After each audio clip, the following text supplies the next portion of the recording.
So, sa binigay ko pong gamot kay Amiga, alin ba ang mas naging effective sa kanya? Itong Elsie Scar or itong Puppy Scar? At ang naging effective po sa kanya ay itong si... Ito ay para sa aso na dinadayariya at nitong nakarang linggo, medyo dinadayariya si Amiga. So, check natin. Try natin kung ito ba ay magiging effective sa kanya.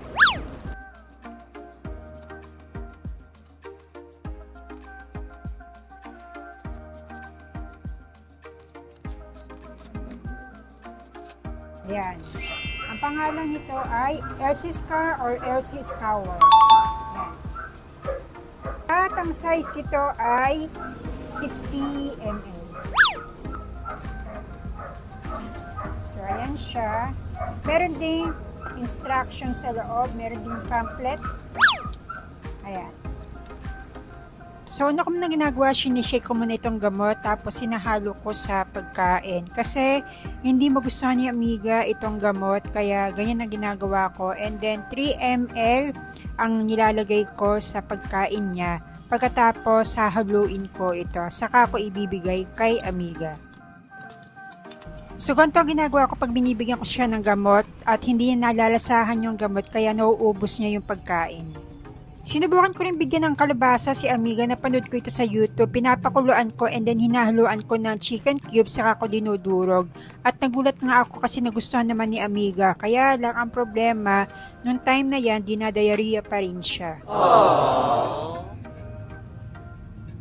At ito actually, Puppy Scar ang unang gamot na binigay ko kay Amiga. So yan, sinishake ko muna ito and then hinahalo ko muna ito sa pagkain para hindi niya malasahan yung gamot.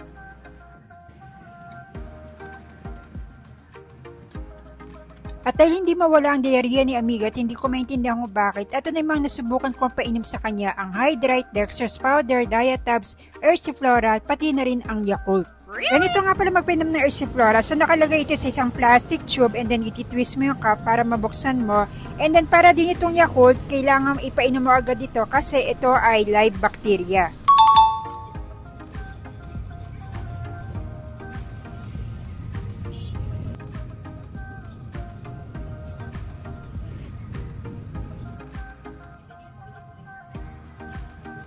At itong itsura ni Amiga nung hindi pa nawawala o hindi pa gumagaling ang kanyang diarrhea, halos butot balat na siya at nakadagdag pa dito nung time na ito ay nagpapasuso pa rin siya ng kanyang mga anak.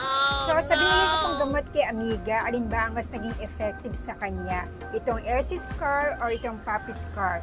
At ang naging effective po sa kanya ay itong si Elsie Scar.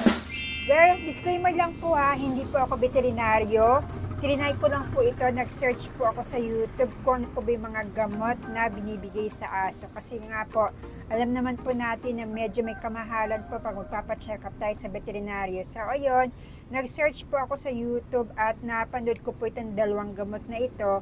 At ayun nga po, nang binigay ko po sa aso ko ito, mas naging effective po ito kay Amiga, itong Elsie Scar. At ito papakita ko po sa inyo. Na sa katunayan po, ayan, marami pa pong natira na Elsie Scar. Wow! Kasi nga po, naging effective po ito kay Amiga. While itong si Puppy Scar, eto po, ayan, naubos na po yung Puppy Scar pero dinadayariya pa rin po siya. Well, kanya-kanya lang po tayo na ng alaga natin. Maaring sa iba pong aso ay effective itong si Puppy Scar. Pero po, based po dun sa na-experience ko po kay Amiga, mas naging effective po itong si Elsie Scar. Kaya po kung namumroblema po kayo na dinadayariya po yung mga aso niya tapos sinubukan niyo ng bigyan ng kalabasa, binigyan niyo na ng Dextrose, nag-Ersiflora na kayo, binigyan niyo ng Yakult, pero wala pa rin. Ito po, try niyo po itong Elsie Scar. Pwede po kayo mag-check out dito sa TikTok at i-click niyo lang po ang Yellow Basket.